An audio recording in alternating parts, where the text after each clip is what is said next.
Good morning to all of you. Welcome to GK facts. Current में जानेंगे video के अंदर। जैसे कि आप सभी को पता है कि डेली 5 बजे जो है आपको करंट अफेयर की क्लास मिलती है। तो आज हम एक बार फिर से करंट अफेयर के क्वेश्चनों को डिस्कस करेंगे। आज की जो डेट है वो है 31 दिसंबर, यानी कि साल का आज आखिरी दिन है और आज ही हम लोग जो है करंट अफेयर के क्वेश्चन को डिस्कस करने वाले हैं। सभी क्वेश्चन आपके पेपर के पॉइंट ऑफ व्यू से इंपॉर्टेंट है, ठीक है। और हर क्वेश्चन को मैं आपको डिटेल से समझाऊंगा, तो आपको ध्यान से समझना है। साथ में इसका जो पीडीएफ है वो आपको टेलीग्राम पर मिलेगा। टेलीग्राम का जो लिंक है डिस्क्रिप्शन बॉक्स में है, वहां से आप हमें जो है टेलीग्राम के साथ साथ फेसबुक इंस्टाग्राम पर भी फॉलो कर सकते हैं। टेलीग्राम जरूर ज्वाइन कर लीजिएगा, क्योंकि टेलीग्राम पर आपको पीडीएफ के अलावा बहुत सारी नॉलेज होती है जो कि हम वो आपके साथ शेयर करते रहते हैं। Clear.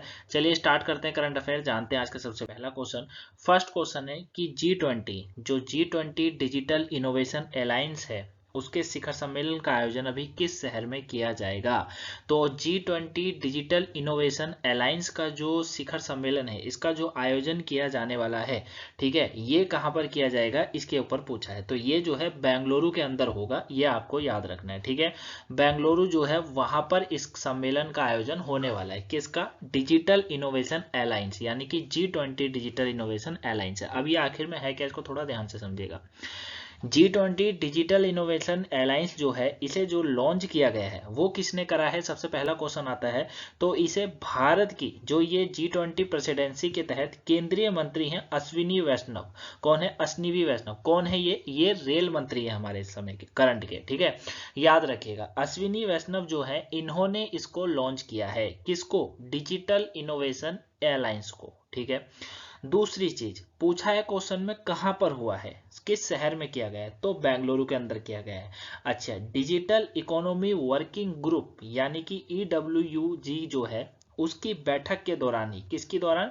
Digital economy working group की बैठक के दौरान इसको किया जाएगा इसका, ठीक है। इस सम्मेलन में महत्वपूर्ण सेक्टर के शीर्ष जो है उस पर जो स्टार्टअप होंगे उनको शामिल होंगे। मतलब ये है, ये डिजिटल इनोवेशन अलायंस ये है कि जितने भी, जैसे ये बेंगलुरु के अंदर हो रहा है, अब बेंगलुरु के अंदर किए जाने वाले बिजनेस स्टार्टअप जिन्हें बोला जाता है, उनको यहाँ पर शामिल होंगे वो, ठीक है।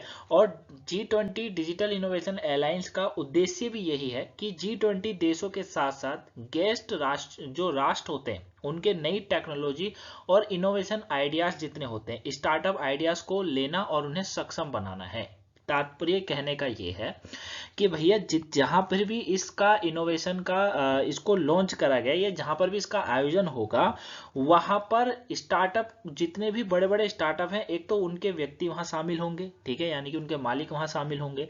दूसरा, ये G20 सम्मेलन जो है, मतलब G20 देशों का जिसके साथ भी संबंध है, उनको भी इस उद्देश्य इसमें यहाँ पर लाना है। और उनको, उनके वहां पर जो टेक्नोलॉजी यूज हो रही है, जो उनके पास इनोवेशन आइडियाज है, यानी कि नए नए स्टार्टअप के आइडियाज है, नए नए बिजनेस करने के आइडियाज है, उनको भी एक साथ लाना है और सक्षम बनाना है। इसीलिए इसका जो है आयोजन अभी बेंगलुरु के अंदर हो रहा है, ये आपको याद रखना है। किसने करा है? अश्विनी वैष्णव जो है उन्होंने करा है। करंट में कौन है? रेल मंत्री हैं अभी। चलिए नेक्स्ट क्वेश्चन की बात करते हैं। इंडियन आर्मी ने पहले 3D प्रिंटेड हाउस का उद्घाटन किस शहर में किया है? तो इंडियन आर्मी जो है, इन्होंने अभी 3D प्रिंटेड हाउस का उद्घाटन जो किया है वो अहमदाबाद के अंदर करा है। कहाँ करा है? अहमदाबाद के अंदर करा है। गुजरात के अंदर ये राज्य है, मतलब शहर है जहां पर ये करा गया है, ठीक है। याद रखिएगा, इंडियन आर्मी ने अहमदाबाद कैंट क्षेत्र में सैनिकों के लिए अपना पहली जो है 3D प्रिंटेड हाउस डेवलप जो है इसको किया है, ठीक है। अब इसको याद रखिएगा, थोड़ा ध्यान से समझो, क्योंकि यहाँ पर पहला वर्ड का यूज हो गया है, पूछा जाएगा। इस यूनिट का जो उद्घाटन किया गया ना, इसका निर्माण मिलिट्री इंजीनियरिंग सर्विसेज ने किया है, ठीक है। एक चीज आपको ये याद रखनी है। दूसरा, क्यों करा गया है? क्योंकि ये जो घर होगा ना, ये ग्रीन जोन में, ग्रीन जोन मानकों और जोन 3 अर्थक्वेक मानक के आधार पर तैयार किया गया है। पहली चीज ग्रीन जोन है, दूसरा ग्रीन जोन मानकों को ध्यान में रखते हुए करा गया, दूसरा यह है कि अर्थक्वेक के मानकों को भी ध्यान में रखा गया है, ठीक है ना। और इसके निर्माण में नवीनतम 3D रैपिड जो कंस्ट्रक्शन है टेक्नोलॉजी का उपयोग हुआ है। किसका? 3D रैपिड कंस्ट्रक्शन जो टेक्नोलॉजी होती है उसका यूज हुआ है। क्लियर है? जैसे आप 3D मूवी देखने जाते हो, उसी तरीके से इसको भी कह सकते हैं। नेक्स्ट क्वेश्चन की बात करते हैं। नेशनल मोबाइल मॉनिटरिंग सिस्टम किस केंद्रीय मंत्रालय की एक पहल है? तो ये जो पहल है वो है ग्रामीण विकास मंत्रालय की। याद रखिएगा, ग्रामीण विकास मंत्री ने ही अभी 2021 में इस राष्ट्रीय मोबाइल निगरानी सॉफ्टवेयर ऐप को लॉन्च किया। 1 जनवरी 2023 से महात्मा गांधी जो राष्ट्रीय ग्रामीण रोजगार गारंटी योजना है उसके तहत कार्यरत कर्मचारियों को अपनी उपस्थिति डिजिटल रूप से दर्ज करने की आवश्यकता होगी। मतलब ये है कि अभी तक क्या होता था, मैनुअली होता था। मैनुअली मतलब हाथ के द्वारा किया जाने वाला कार्य, लेकिन अभी ये जो होगा इसके तहत ये बताया गया है कि जो ये नेशनल मोबाइल मॉनिटरिंग सिस्टम जो लॉन्च हो रहा है, जो पहल है वो ये है कि भैया 1 जनवरी 2023 से ये देखने को मिलेगा कि जो महात्मा गांधी राष्ट्रीय ग्रामीण रोजगार गारंटी योजना के तहत कार्यरत कर्मचारी हैं, यानी कि इसके अंदर कार्य करने वाले जो कर्मचारी हैं उन्हें अपनी उपस्थिति को डिजिटल रूप से दर्ज करना होगा, यानी कि उन्हें बताना होगा कि वो उपस्थित हैं या नहीं है। इसमें उपस्थितियों को ट्रैक करने के लिए national smartphone monitoring system mobile application का भी उपयोग किया जाता है।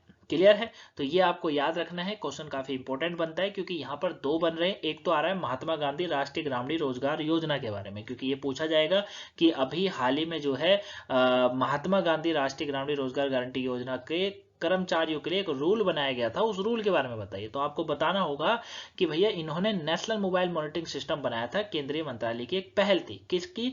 ग्रामीण विकास के द्वारा। ठीक है, ये आपको याद रखना है। क्लियर हो गया? समझ गए इसको अच्छे से? चलिए नेक्स्ट क्वेश्चन की बात करते हैं। नेक्स्ट क्वेश्चन है हमारा, किस केंद्रीय मंत्रालय ने सिटी फाइनेंस रैंकिंग 2022 को लॉन्च करा है? किसने करा है? ध्यान से समझिएगा, इंपॉर्टेंट क्वेश्चन है काफी। इसे जो है केंद्रीय आवास और शहरी मामलों के मंत्री द्वारा हाल ही में वित्तीय प्रदर्शन और सुंदरता के आधार पर एक नए शहर रैंकिंग प्रणाली के लिए मसौदा का मतलब थोड़ा ध्यान से समझिएगा। मसौदा का मतलब होता है किसी भी चीज में बदलाव कर देना आने वाले समय में। ठीक है, जैसे हमारे बहुत सारे संविधान के अंदर आर्टिकल है जिनमें आने वाले समय में जो है क्या होता है, बदलाव कर दिया जाता है। तो जब उस आर्टिकल को बनाया जाता है तो ये कहा जाता है कि मसौदा है अभी, है ना, यानी कि उसको चेंजेस करा जा सकता है। ठीक, तो नियमों की घोषणा की गई थी अभी। ठीक है, तो केंद्रीय आवास और शहरी मामलों के मंत्रालय, ये आपको याद रखना है। क्लियर हो गया?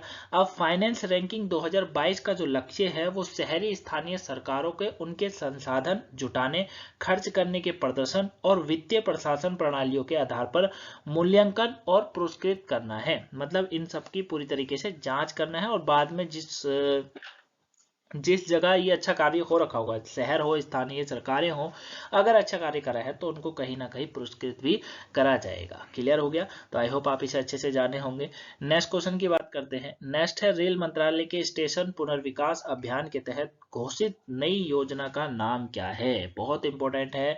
तो रेल मंत्रालय ने अगले कुछ वर्षों में कहा है कि वह 1000 से अधिक छोटे स्टेशनों का आधुनिकीकरण के लिए एक नई योजना तैयार कर रही है। ठीक है, जिसे अमृत भारत स्टेशन योजना इसके स्टेशन पुनर्वास पहल का एक घटक माना जाएगा। ठीक है, यानी कि कहीं ना कहीं इससे लिंक माना जाएगा अमृत भारत स्टेशन योजना के तहत। ठीक हो गया?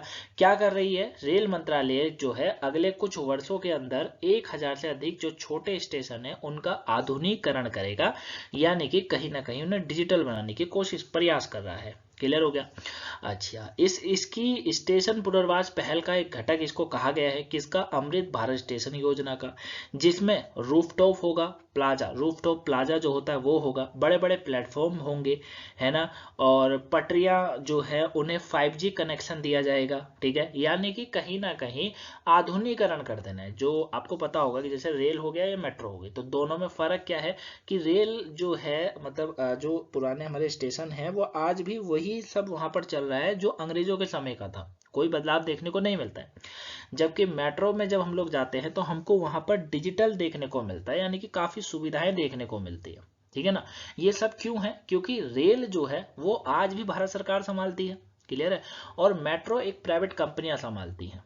ठीक है, और जाहिर सी बात है जब प्राइवेट कंपनियां संभाल रही है तो वो फिर अपने हिसाब से कार्य करती हैं।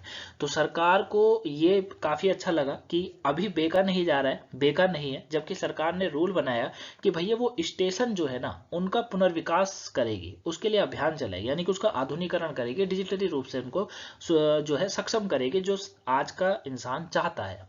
क्लियर हो गया? तो ये कहीं ना कहीं जो है इंपॉर्टेंट बनता है। आप इसमें देख भी सकते हैं कि पटरियों को 5G कनेक्शन दिया जाएगा। है ना, रूफ टॉप प्लाजा बनाया जाएगा, बड़े बड़े प्लेटफॉर्म बनाए जाएंगे। तो इससे कहीं ना कहीं देखा जा सकता है। क्लियर हो गया। तो जो प्रस्तावित स्टेशन की प्राथमिकता विशेषताओं में से एक माना जा रहा है इनको। क्लियर है। तो आप इसको अच्छे से जाने होंगे कि क्या है ये पूरा क्वेश्चन। नेक्स्ट क्वेश्चन है, ICC emerging cricket of the year 2022 के दावेदारों में 3 भारतीय शामिल हैं। कौन कौन से हैं? तो अभी देखिए क्या हुआ है कि आईसीसी जो है उसने emerging cricketer of the year 2022 के नॉमिनेशन की घोषणा कर दी गई है और इसमें भारत के 3 युवा खिलाड़ियों ने इस वर्ष के अपने शानदार प्रदर्शन के दम पर जगह बनाई है। आईसीसी ने बताया है कि इसके लिए उन्हें वोटिंग जो है जनवरी में शुरू करेगा कि भैया किसको देना है किसको नहीं देना है। अब इसमें जो 3 नाम निकल कर आ रहे हैं वो ICC men's emerging cricket of the year 2022 का नॉमिनेशन की बात करूं तो भारत के उभरते हुए तेज गेंदबाज हैं हर्षदीप सिंह। ठीक है, आपने इनको देखा भी होगा। जो हर्षदीप सिंह है ये इनको शामिल करा गया, एक उभरते हुए गेंदबाज है। साथ में वीमेंस कैटेगरी के अंदर जो है रेणुका सिंह है और यस्तिका भाटिया, इनको इस बार नॉमिनेट किया गया है। अब इनमें से कौन जीतता है ये आगे देखने वाली बात है। तो ये तीनों नाम याद रखिएगा क्योंकि एग्जामिनर आपसे जरूर पूछेगा। आज का लास्ट क्वेश्चन है हमारा, प्रसिद्ध फिल्मकार है नितिन मनमोहन, अभी इनका निधन हो गया है। ठीक है, फिल्म मेकर थे ये नितिन मनमोहन और हाल ही में इनका जो है निधन हो गया है। 3 दिसंबर को हृदय संबंधित इनको समस्या पड़ी, उसके कारण इन्हें नवी मुंबई के कोकिलाबेन धीरूभाई अंबानी हॉस्पिटल जो है वहां पर इन्हें भर्ती करा गया, आईसीयू में एडमिट कराया गया था और 62 वर्ष की उम्र में इनका निधन हो गया है। ठीक है, इनकी फिल्मों की बात करें तो इन्होंने जूही चावला, ऋषि कपूर, 1992 की एक फिल्म थी जिसका नाम था बोल राधा बोल, उसमें कार्य करा। 1994 में अनिल कपूर और श्रीदेवी स्टार लाडला और 2011 में सलमान खान स्टार रेड्डी जैसी फिल्मों का निर्माण इन्हीं के द्वारा करा गया है। ठीक है, और अभी हाल ही में इनका निधन हो गया है। कहीं ना कहीं कारण रहा है हृदय का रोग।